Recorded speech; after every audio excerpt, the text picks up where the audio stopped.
الحمد لله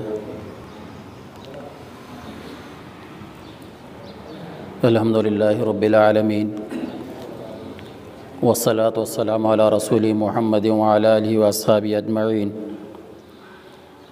ومن دعا بدعوتهم إلى يوم الدين أما بعد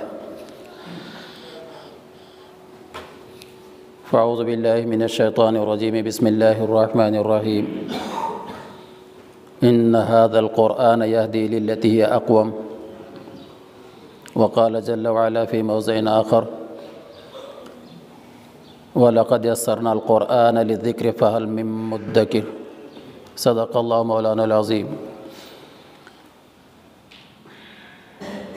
وقال النبی صلی اللہ علیہ وسلم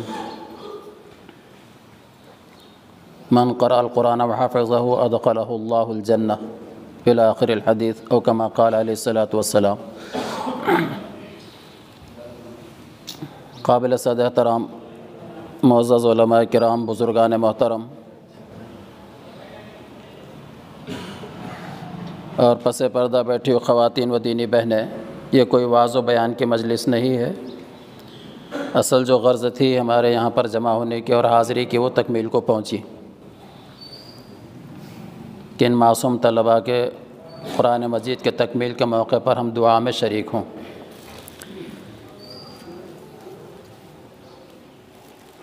لیکن مجھ سے خواہش کی گئی کہ تھوڑی دیر کچھ اس موضوع سے متعلق چند باتیں میں عرض کروں، لہٰذا مختصر سے وقت میں اپنے جذبات کا اظہار کرنا چاہتا ہوں. باضابطہ کوئی بیان اور وعظ مقصود نہیں ہے.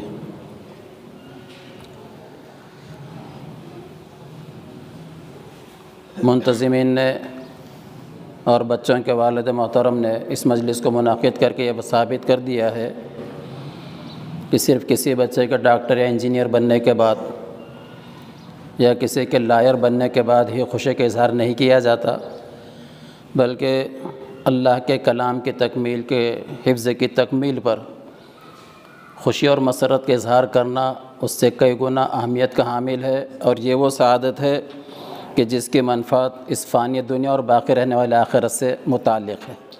بہت بڑی بات ہے. ہو سکتا ہے کسی کے ذہن میں یہ خیال بھی آیا ہو، کیونکہ مولانا عبدالرحیم صاحب نے مختصر سے جملے میں بہت کام کی باتیں کہی ہیں، شاید کوئی سمجھے اس کو کہ اگر بیگن پر اور کہیں آلو پر ادھر ادھر اللہ کے نام کے نشانات نظر آئے، روٹی وغیرہ پر، تو لوگ اس کو قابل تکریم سمجھتے ہیں، چومتے ہیں. ابھی اخبارات میں خبر آئی تھی کہ ایک بکرا جس کے اوپر اللہ لکھا ہوا تھا، ہو سکتا ہے کیمیکل سے اس کے بالوں کو جلا کر بلاک کو وائٹ کر دیا گیا ہو، کیونکہ آج کے ترقی کی دنیا میں سب کچھ ہوتا ہے، لیکن وہ لاکھوں روپے میں بکا ہے بکرا وہ. اور وہ سینہ جو اللہ کے کلام سے معمور ہے، افسوس ہے کہ آج اس کی اسی طرح قدردانی نہیں ہوتی جیسے ہونی چاہیے. اس کو کیا کہا جائے سوائے اس کے آج گمنام صحیح علم کی دولت والے، آج گمنام صحیح علم کی دولت والے کل قیامت میں سالار نظر آتے ہیں. اللہ قبول فرمائے، انشاءاللہ یہ ہوگا. اور کیوں ہوگا؟ یہ میری آپ کی بات نہیں ہے، الصادق المصدوق نبی امی محمد عربی صلی اللہ علیہ وسلم کی بات ہے. اور اللہ تعالیٰ نے قرآن مجید میں اس کی وضاحت فرمائی، وَمَنْ أَصْدَقُ مِنَ اللَّهِ قِيلًا، اللہ سے بڑھ کر کس کی بات سچی ہو سکتی ہے. دو تین باتیں جو ذہن میں آئی ہیں پہلے اس کو عرض کرتا ہوں تاکہ ذہن سے نہ نکلے، کیونکہ مربوط کوئی بیان نہیں ہے. ایک تو یہ مولانا نے تعارف کرایا کہ فلاں مدرس اور ان کے یہ بچے اور فلاں حافظ صاحب اور ان کے بچے، مجھے اس سے بہت خوشی ہوئی. میں انشاء پردازی اور رسمی الفاظ نہیں کہنا چاہتا آپ سے، اللہ گواہ ہے، فرشتے لکھ رہے ہیں. میں ان تمام علماء اور حفاظ کو دل سے مبارکباد دیتا ہوں جو دینی تعلیم حاصل کر کے اپنے بچوں کو دینی تعلیم دلوا رہے ہیں. میں کیا، میری حیثیت کیا، حضرت تھانوی رحمۃ اللہ علیہ کے جملے سے استفادہ کرتے ہوئے میں کہوں گا کہ فی زمانہ جو علماء اور حفاظ عالم و حافظ ہونے کے بعد اپنے بچوں کو دینی تعلیم کے بجائے عصری تعلیم دلا رہے ہیں، وہ اپنے زبان حال سے یہ کہہ رہے ہیں کہ ہم تو برباد ہو گئے، آپ کو برباد ہونے سے بچا رہے ہیں. سمجھ میں آئی بات کہ ہم تو تباہ ہو گئے، ہم آپ کو تباہ ہونے سے بچا رہے ہیں. میرے اس جملے کا ہرگز یہ مقصد نہیں ہے کہ ہم عصری تعلیم کے خلاف ہیں، حاشا وکلا، نہیں. ہم کہتے ہیں کہ آپ ڈاکٹر بھی بنائیے، انجینئر بھی بنائیے، لائر بھی بنائیے، سائنسداں بنائیے، سب کچھ کرائیے، لیکن پہلے اس کو دینی تعلیم سے آراستہ پیراستہ کیجیے۔ اور ہمارا نظریہ وہ ہے جو اکبر الہ آبادی نے کہا تھا، تم شوق سے کالج میں پڑھو، پارک میں پھولو، جائز غباروں پہ اڑو، چرخوں کو چھو لو، پر ایک سخن بندے عاجز کی رہے یاد، اللہ کو اور اپنے حقیقت کو نہ بھولو۔ آج ہو رہا ہے کہ نہیں ہو رہا ہے؟ بہت سارے علماء حفاظ، مجھے معاف کیجئے، لاک ڈاؤن کے پیریڈ میں ان کی زبان سے الفاظ ہم نے سنے کہ یار میں دینی تعلیم حاصل نہ کرتا تو بہتر تھا، یار میں حافظ نہ ہوتا تو بہتر تھا۔ یہ کیوں ہوا؟ یا تو ان کی تربیت نہیں ہوئی یا ان کو صحیح ماحول نہیں ملا۔ ایسے لوگوں کے لیے میں علامہ اقبال کا یہ شعر پیش کرنا چاہتا ہوں، اے طائر اللہ ہوتی اس رزق سے موت اچھی، جس رزق سے آتی ہے پرواز میں کوتاہی۔ ارے ایک تکارام سکارام ایم ایل اے خاصدار آمدار سے کوئی آدمی منسلک ہے تو کہتے ہیں صاحب سے مانوس ہے، چنتا کراچے غرض نہیں۔ سنا کہ نہیں سنا آپ نے؟ کسی سے ریلیٹڈ ہے کوئی آدمی کسی آمدار خاصدار سے، تو وہ کہہ رہا ہے یہ تو صاحب کا آدمی ہے۔ ارے جو قرآن و حدیث کی خدمت میں ہو وہ اللہ کا آدمی ہے تو وہ ضائع ہو سکتا ہے؟ حضرت شاہ ابراہیم اللہ صاحب رحمۃ اللہ علیہ کے الفاظ ہیں کہ صاحب قرآن کبھی بھی ضائع نہیں ہو سکتا الا یہ کہ وہ اپنے بدعملی کی وجہ سے اپنے آپ کو تباہ کر لے۔ سمجھ میں کبھی بھی نہیں ہو سکتا۔ چنانچہ لوگ کہہ رہے ہیں ایسا، اور افسوس ہے کہ مادہ پرستی کے دور کے اندر اتنا مادہ پرستی غالب آ گئی کہ واٹس ایپ کے اوپر جیسے مفتی صاحب نے اشارہ فرمایا، مولانا عبدالرحیم صاحب نے، مستقل باتیں چل رہے ہیں اس کی کہ وہ علماء کا یہ حال ہوا اور اس کا وہ ہوا، اس کا وہ ہوا۔ یہ اس وجہ سے ہوا کہ ہم نے علم کو معاش کے ساتھ جوڑ دیا ہے۔ ہمارے حضرت پیر صاحب نے ایک جملہ فرمایا آب زر سے لکھنے کے قابل ہے۔ حضرت فرماتے ہیں کہ دین مدارس کی تعلیم اچھی طرح جینے کے لیے نہیں ہے، اچھی طرح مرنے کے لیے ہے۔ علم دین کا مقصد اچھی طرح جینا نہیں ہے، اچھی طرح مرنا ہے۔ وَلَا تَمُوتُنَّ إِلَّا وَأَنْتُمْ مُسْلِمُونَ کے لیے ہے، دین تعلیم جینے کے لیے ہے۔ اور الحمدللہ ان حالات کے اندر آج بھی علماء اہل اللہ اور جو تربیت یافتہ ہیں وہ پریشان ہوئے نہ ہوتے ہیں، کیونکہ ہمارے سامنے حضور کی زندگی کے وہ ابواب بھی ہیں صلی اللہ علیہ وسلم کے۔ ایک دن آپ اپنے گھر سے نکلے دوپہر کے وقت، کبھی نہیں نکلتے تھے۔ حضرت صدیق اکبر نے دیکھا کہ چلچلاتی دھوپ ہے، شمع رسالت صلی اللہ علیہ وسلم اس وقت باہر، فرمایا ما بک یا رسول اللہ، کیا ہو گیا اس وقت آپ کیسے نکلے؟ فرمایا ابو بکر ما اخرجنی الا الجوع، بھوک نے مجھ کو اپنے گھر سے نکالا، باقی اور کوئی وجہ نہیں۔ تھوڑی دور کے حضرت عمر سے ملاقات ہوئی، فرمایا میں بھی بھوک سے نکلا ہوں۔ یہ کس کے لیے ہیں قصے کہانی؟ عوام کے لیے ہیں۔ بات دوسری طرف جا رہی ہے، دماغ منتشر ہے، یہ کیا ہوا؟ عجیب و غریب حالات علماء کی طرف سے اخبارات میں لکھے گئے، تربیت کے نہ ہونے کا نتیجہ ہے۔ اللہ حفاظت فرمائے۔ آگے گئے تو حضرت عمر فاروق ابو ایوب انصاری رضی اللہ تعالیٰ عنہ کے باغ میں گئے، کچھ کچی پکی کھجوریں، پورا واقعہ حیات الصحابہ میں بارہ پڑھتے سنتے ہیں، صرف اشارہ کرنا مقصود ہے۔ پھر بکری کا بچہ ذبح کیا، کچھ روٹی پکی، فرمایا ایک ٹکڑا اٹھا کر میری بیٹی فاطمہ کے پاس دے دو، اس کو بھی 3 دن سے کھانے کو کچھ نہیں ملا ہے۔ اور کون سی فاطمہ تھی وہ؟ خطبہ جمعہ امام صاحب پڑھتے ہیں سیدۃ النساء اہل الجنہ۔ تو یہ اتنی بڑی سعادت ہے، یہ کسی کے ذہن میں خیال آ سکتا ہوگا کہ یار یہ مولانا عبدالغنی صاحب ایک چھورے کا حفظ ہوا، اتنا بڑا کارِ کرم کیسا کیا رکھے وہ لوگ؟ یہ کارِ کرم اتنا بڑا حضرت امام ابو حنیفہ رحمۃ اللہ تعالیٰ علیہ، جن کا نام نعمان ابن ثابت ہے، جن کے تقوی کا یہ عالم تھا کہ کوفہ کے اندر کسی نے بکری چوری کر لی ایک، تو ایک بکری کے چرواہے سے پوچھتے ہیں جا کر کہ بکری کی عام طور پر ان جنرل عمر کیا ہوتی ہے اس کی، کتنے سال جیتے؟ کہا 10 سال۔ فرمایا اچھا، تو 10 سال تک بکری کا گوشت استعمال نہیں کیا انہوں نے، کہ ہو سکتا ہے چوری کی بکری آج کٹی اور تب کٹی اور کل کٹی اور پرسوں کٹی، گھنٹوں لگ جائیں گے ان کے تقویٰ کے واقعات بیان کرنے میں۔ ایک شخص مخروض تھا، اس کے دروازے کے سامنے جا کر کھڑے ہو گئے، ادھاری آنے کی تھی اس سے، نیم کا درخت تھا لیکن دھوپ میں ٹھہرے۔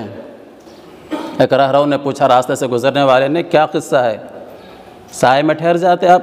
فرمایا کہ وہ شخص مخروض کا ہے اور میں اس کے درخت سے اس لیے سایہ نہیں حاصل کرنا چاہتا کہیں سود میں نہ لکھا جائے۔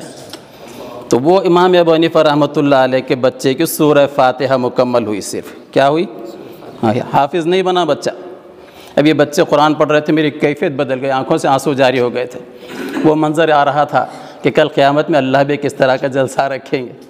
حافظ قرآن سے کہا جائے اقرأ ورتق ورتل کما کنت ترتل فی الدنیا، اور اس کے والدین کو باری جل مجدود تاج پہنائیں گے۔ کیا سعادت ہوگی اس وقت۔ تو سورہ فاتحہ پڑھنے کے بعد استاذ کے پاس امام ابو حنیفہ رحمۃ اللہ تعالیٰ علیہ نے 10,000 درہم پیش کیے خدمت میں، خوشی میں۔ کتنے؟ 10,000 درہم۔ استاذ نے کہا کہ اوفو اتنی بڑی رقم، حالانکہ ابھی تو آپ کے بچے نے صرف سورہ فاتحہ پڑھی ہے۔ فرمایا تم کیسے استاذ ہو؟ ارے میں سورہ فاتحہ کے بدلے میں ساری دنیا بھی دے دیتا تو اس کا قضا نہیں ہو سکتا تھا۔ وہ طالبہ کا نام ایمن ہے بچی کا، ماشاءاللہ انہوں نے بھی ساتھ میں پڑھا۔ ان کے نام کی نسبت سے مجھے یہ بات یاد آئی، ابھی بچے نے جو قرآن مجید پڑھا آپ کے سامنے کیا ہے؟ یہ وحی الہی۔ حضرت ایمن حضور کے اس دنیا سے تشریف فرمانے کے لے جانے کے بعد رونے لگ گئی۔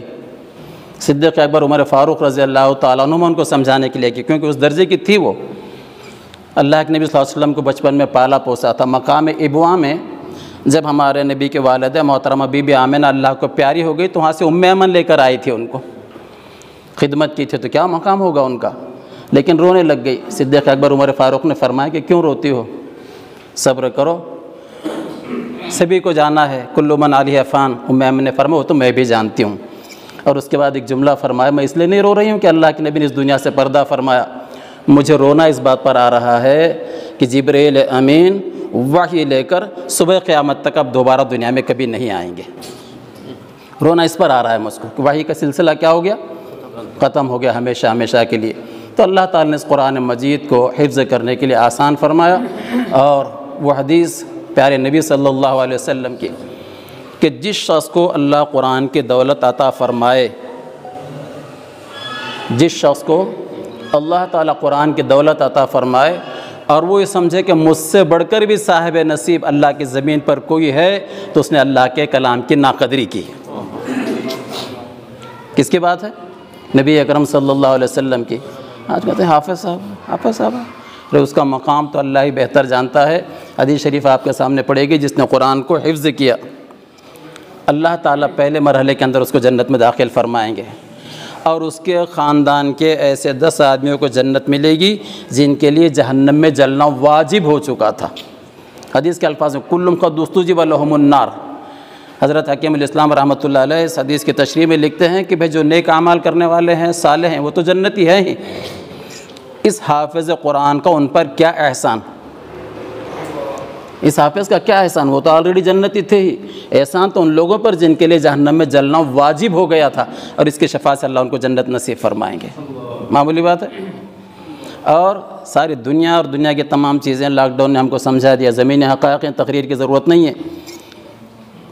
مفتی جاوید صاحب سے اس وقت بات چیت ہوئی، انہوں نے تسلی کے کلمات کہے، میں فون پر بات کرنے کے بھی اہل نہیں تھا اس وقت۔ ایک دن میں 3 4 جنازے اٹھ رہے تھے ہمارے محلے میں اور سب طرف، اور آپ یقین مانیے اللہ نے مجھ کو آپ کو تھوڑا سا اور موقع دیا، جانا تو بہرحال سب کو ہے، لیکن اللہ مجھے آپ کو ان لوگوں میں شامل فرمائے، من طال عمرہ وحسن عملہ، جس کی عمر لمبی اور اعمال اچھے ہوں۔ تو کچھ جنازے ہم نے ایسے دیکھے کہ جس دواخانے میں زیر علاج تھے، اگر وہ چاہتے تو پورا دواخانہ خرید سکتے تھے ڈاکٹر کے ساتھ، لیکن ایسے بھی حالات آئے کہ نہ کفن نصیب ہوا نہ غسل نصیب ہوا۔ ما عندکم ینفد وما عند اللہ باق۔ کیا ہے؟ لوگ کہتے ہیں کہ بھئی حافظ قرآن کیا کھائے گا، کیا کم۔ مجھ کو میرے والد بزرگوار نے، اللہ ان کو غریق رحمت فرمائے، دعوت کا کام سے جڑے ہوئے تھے، اس کی برکت ہم آپ کے سامنے بیٹھے ہیں۔ جب مدرسے میں بھیجا تو لوگوں نے کہا کہ ارے اس کے بچے کو کھانے کو نہیں مل رہا، اس واسطے مدرسے میں دال لی جا کے۔ لیکن اللہ گواہ ایک وقت ایسا آیا کہ جن حضرات نے یہ جملے کہے تھے، اللہ نے ہمارے ذریعے سے ان کی روزی روٹی کا انتظام کیا ہے، تیمارداری ہم نے کی رقم پہنچا۔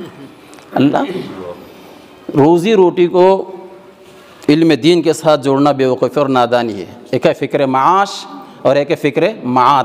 علم دین کا مقصد فکر معاد ہے، آخرت کی فکر ہے۔ اللہ تعالیٰ اس کا انتظام فرمائیں گے۔ تو 10 لوگ جس کے لیے جہنم میں جلنا واجب ہو چکا، حافظ قرآن کی برکت سے اللہ تعالیٰ ان کو جنت میں داخلہ نصیب فرمائیں گے۔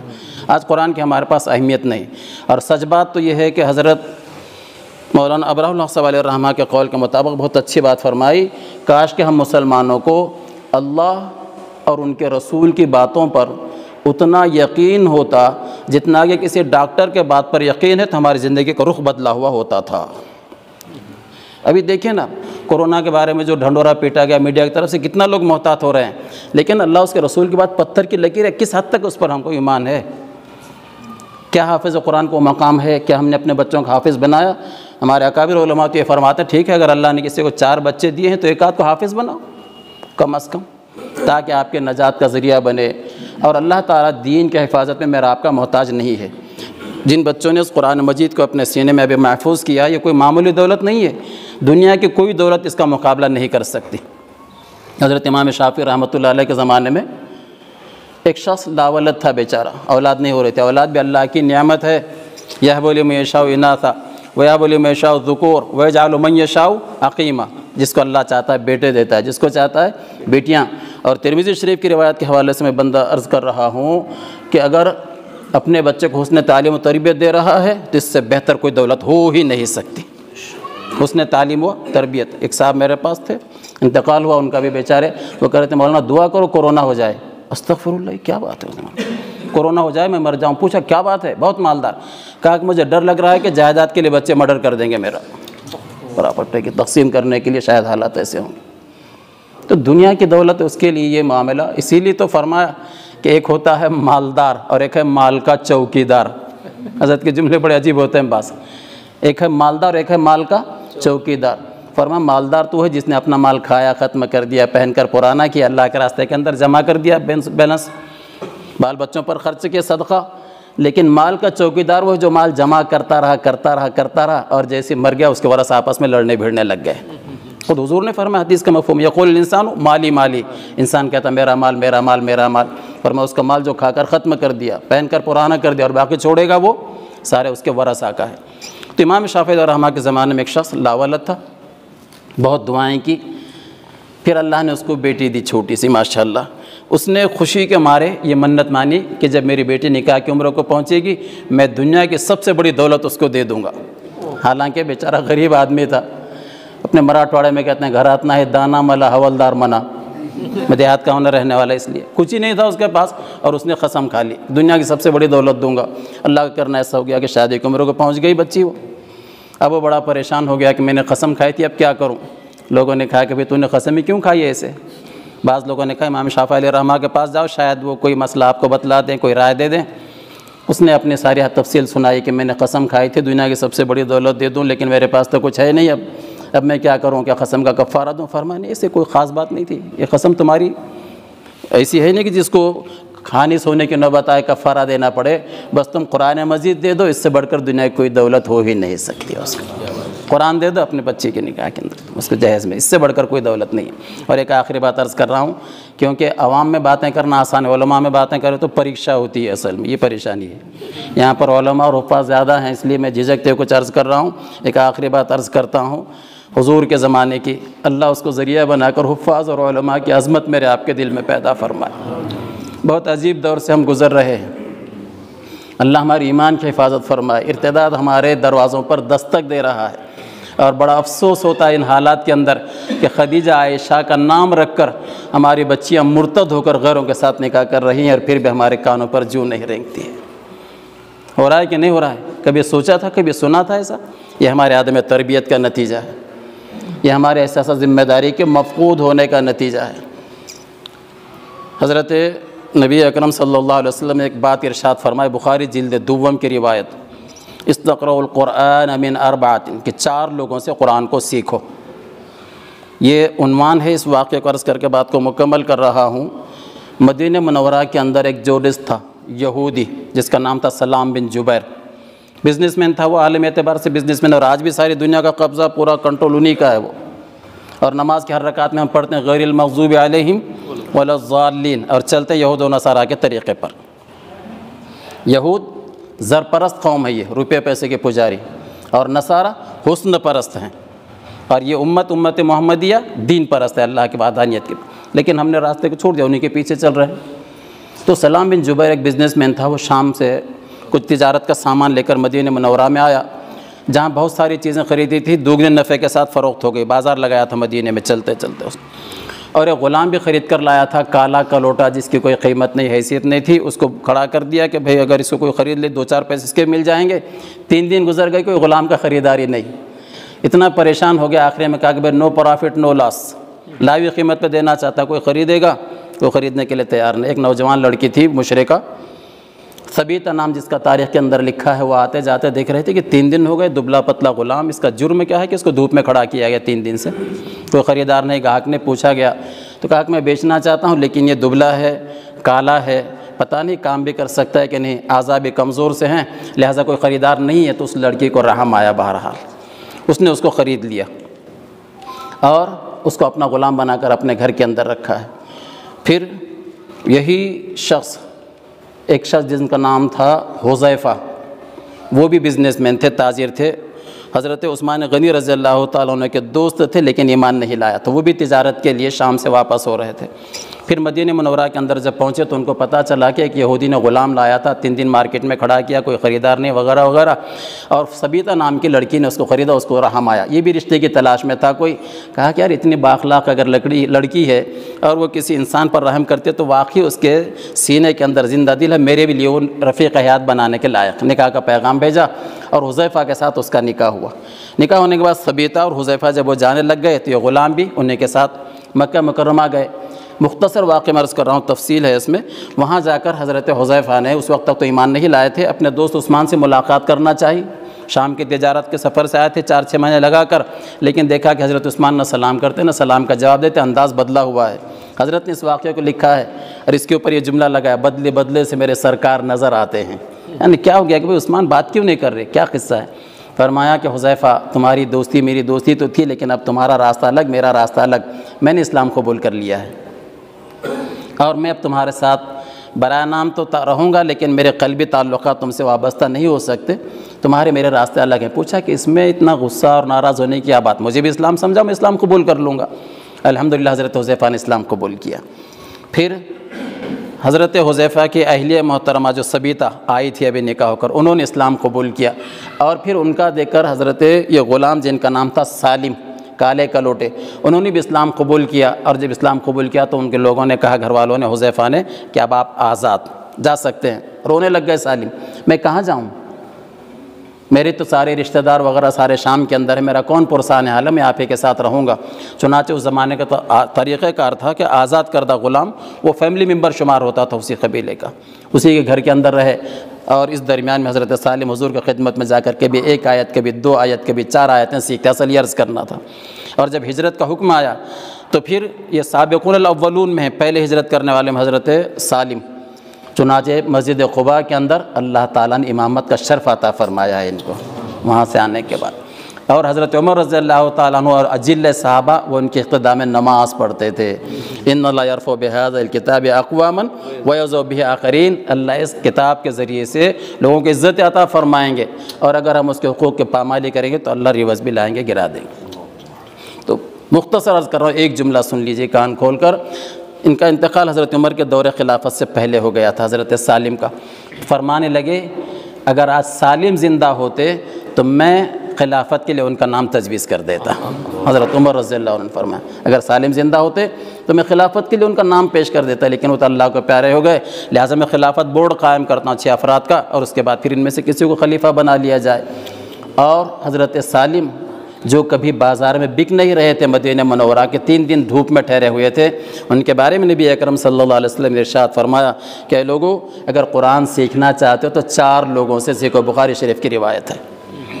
حضرت عبداللہ ابن مسعود سے نمبر 1، دوسرا سالم مولا ابی حذیفہ، اللہ اکبر اللہ اکبر، سالم سے جو حضرت حذیفہ کے آزاد کردہ ہیں، اسی لیے ان کو سالم مولا ابی حذیفہ کہتے ہیں۔ مولا یعنی آزاد کردہ، ہم لوگ کہتے ہیں آزاد کردہ غلام، ٹھیک ہے، آزاد کردہ غلام تھے وہ۔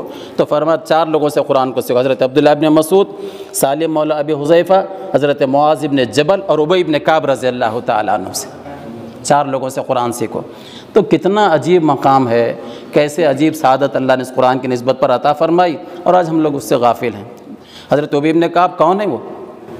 ایک مرتبہ نبی اکرم صلی اللہ علیہ وسلم نے فرمایا ابی مجھے اللہ نے حکم دیا ہے کہ میں آپ سے قرآن کو سیکھوں۔ غور کیجئے نسبت کے اوپر کہاں چرچے ہو رہا ہے، آسمان پر اللہ تعالیٰ نے نام لے کر فرمایا ابی ابن کعب سے۔ آج اگر کسی کے پاس اپنا نام آ جائے تو ارے وہ صاحب آپ کا نام، اچھا میرا نام لیے، اچھا، حالانکہ جو صدر ہے وہ کیا ہوتے ہیں، قدر ہوتے ہیں، جو وزیر ہیں وہ اسیر ہوتے ہیں۔ ابھی دنیا کے اندر دیکھو کیسے کیسے نقشے ہیں، لیکن نام تو اللہ کے جناب میں ہوا۔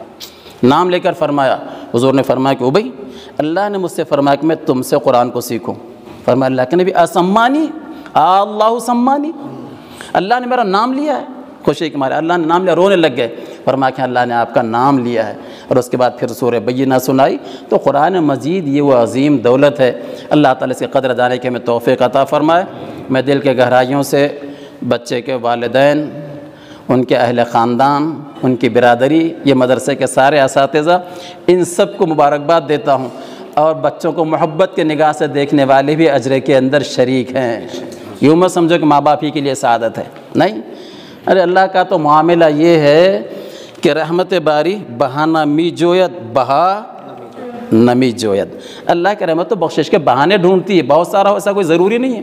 ایک حدیث میں ہے کہ 2 قطار لگے ہوئے تھے، الفیۃ الحدیث ہمارے پاس سلیبس میں پڑھائی جاتی ہے دینی مدارس کے اندر، اس میں یہ حدیث ہے، ایک جنتیوں کی لائن تھی اور ایک جہنمیوں کی لائن۔